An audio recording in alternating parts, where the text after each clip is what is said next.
আজকে অনুষ্ঠিত এসএসসি 2025-এর ঢাকা বোর্ডের বাংলা প্রথম পত্রের ঘ নং সেটের প্রশ্নটি এমসিকিউ প্রশ্নটি আজকে সলভ করব। এখানে 1 নম্বর যে প্রশ্নটি আছে সেটি হচ্ছে সহায় সম্পদ বল সকলই ঘুচায় কাল। এই পঙ্ক্তিটিতে বল বলতে কবি কি বুঝিয়েছেন? এটি হবে ক্ষমতাকে বুঝিয়েছেন। বল বলতে বুঝিয়েছেন ক্ষমতাকে।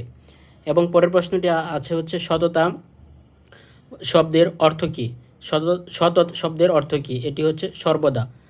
মসজিদ মন্দির সকল দুয়ারে কারা তালা লাগিয়েছে? মোল্লা পুরোহিত। 4 নম্বর প্রশ্নটি উদ্দীপকের মাতব্বর বহিপীর নাটকের কোন চরিত্রকে মনে করিয়ে দেয়? উত্তর হবে হাশেম। 5 উদ্দীপকের সামিয়া ও বহিপীর নাটকের তাহেরার মধ্যে প্রকাশিত হয়েছে। এটি হবে হচ্ছে 1 ও 3 প্রতিবাদ আর হচ্ছে বুদ্ধিমত্তা।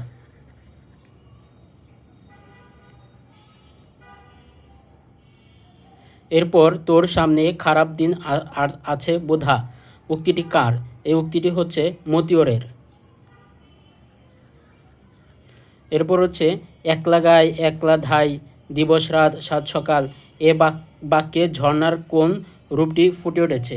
এটি হচ্ছে ঝর্ণার গতিময়তা।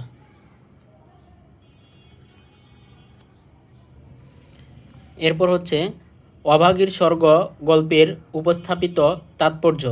এটি হবে 1 ও 2 সামন্তবাদের নির্মম রূপ। আরেকটি হচ্ছে হতদরিদ্র মানুষের দুঃখ যন্ত্রণা। 1 ও 2 হবে অ্যান্সার। এরপরে একটি উদ্দীপক আছে, সেখান থেকে 2টি প্রশ্ন করা হয়েছে। দেখো, উদ্দীপকের সঙ্গে সাদৃশ্যপূর্ণ ভাব প্রবাসবন্ধু ভ্রমণ কাহিনীর কোন লাইনে প্রতিফলিত হয়েছে? সেটি হচ্ছে খ নম্বর। সে হাওয়া দম নিয়ে বুকে ভরবেন, তাতে এক রতি ধুলো নেই বালু নেই। 10 নম্বর প্রশ্নটি হলো খোদার কসম আমি ভিনদেশি পথিক নই, আমি কোনো আগন্তুক নই। কবির এই বলিষ্ঠ উচ্চারণে কোন চেতনা সক্রিয় ছিল?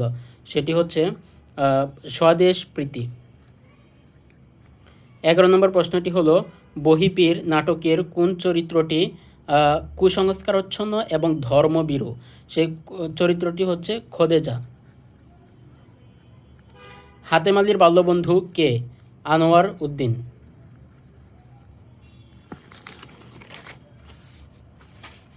এখানে 13 নম্বর যে প্রশ্নটি আছে সেটি হলো মেঘনা নদীর দক্ষ মাঝি কে?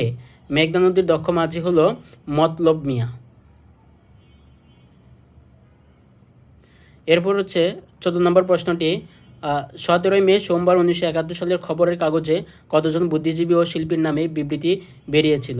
সেটি হচ্ছে উত্তর হবে 55 জন।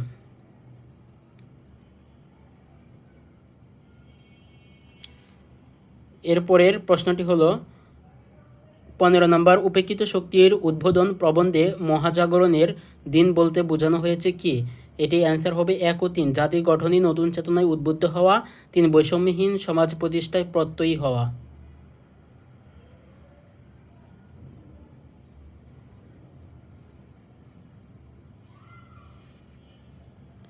এরপর আশা কবিতায় কোথায় মানুষ নির্ভাবনায় ঘুমিয়ে থাকে? জীর্ণ ভেড়ার ঘরে। এরপরের প্রশ্নটি হলো 17 সেনাপতি খালিদকে অপসারণের দ্বিতীয় কারণটির সঙ্গে মানুষ মোহাম্মদ সাল্লাল্লাহু সাল্লামের প্রবন্ধের কোন বাক্যটির ভাবগত মিল পাওয়া যায়? সেটি হচ্ছে আমি রাজা নই, সম্রাট নই, মানুষের প্রভু নই। এই বাক্যটির মিল পাওয়া যায়। 18 নম্বর প্রশ্নটির হচ্ছে অ্যান্সার হবে এটি 1 ও 3। এরপর হচ্ছে 19 নম্বর যে প্রশ্নটি আছে সেটি হচ্ছে ফুরায় এসেছে তেল। এই বাক্যে কি প্রকাশ পেয়েছে? এই বাক্যটিতে প্রকাশ পেয়েছে ছেলের মৃত্যু আসন্নতা। ছেলের মৃত্যু আসন্ন এই কথাটি এই বাক্যে প্রকাশিত হয়েছে। এরপরে যে প্রশ্নটি আছে সেটি হচ্ছে আমাদের স্কুল কলেজের ছেলেমেয়েরা বই পড়ে কিভাবে? এটা হচ্ছে অনেকটা বাধ্য হয়ে। তাহলে অ্যান্সার হবে খ নাম্বার বাধ্য হয়ে। 21 নম্বর গল্পকথকের সঙ্গে মমতাদি ভাব করেছিল কবে? সপ্তাহখানেক পরে। সঠিক উত্তরটি হবে সপ্তাহখানেক পরে। মিষ্টি যেন গুড় দেব তোমায় উক্তিটিতে দুর্গার কী ধরনের মনোভাব প্রকাশ পেয়েছে? এটি হচ্ছে ক্ষোভ। দুর্গার ক্ষোভ প্রকাশ হয়েছে। শিক্ষা মানুষকে কোথায় পৌঁছে দেয়? শিক্ষা মানুষকে মনুষ্যত্ব লোকে পৌঁছে দেয়। ক নাম্বার। এরপরে প্রশ্নটি হলো 24 মহাবিদ্রোহী রণক্লান্ত আমি সেই দিন হব শান্ত যবে উৎপীড়িতের ক্রন্দন রোল আকাশে বাতাসে ধনিবে না। কবিতা অংশটির ভাব কাকতাড়ুয়া উপন্যাসের কোন চরিত্রের মধ্যে ফুটে উঠেছে? এটি হচ্ছে সঠিক উত্তর হবে শাহাবুদ্দিন। মাতা পিতামহ ক্রমে বঙ্গেতে বসতি কবিতায় এ চরণে প্রকাশ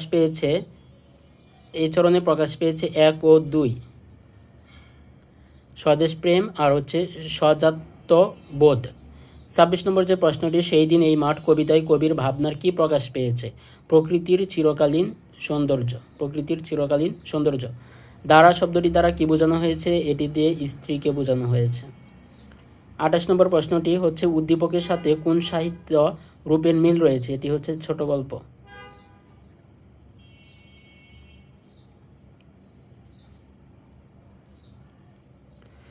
29 নম্বর উক্ত সাহিত্যের আলোচ্য বিষয় কি? মানে ছোট গল্পের আলোচ্য বিষয় কি? আলোচ্য বিষয় হচ্ছে 1 ও 2 জীবনের খণ্ড ঘটনা আর হচ্ছে জীবনের অপূর্ণ রূপ। পাহাড়পুর বৌদ্ধবিহার কোন জেলায় অবস্থিত? সেটি হচ্ছে নওগাঁ জেলায় অবস্থিত।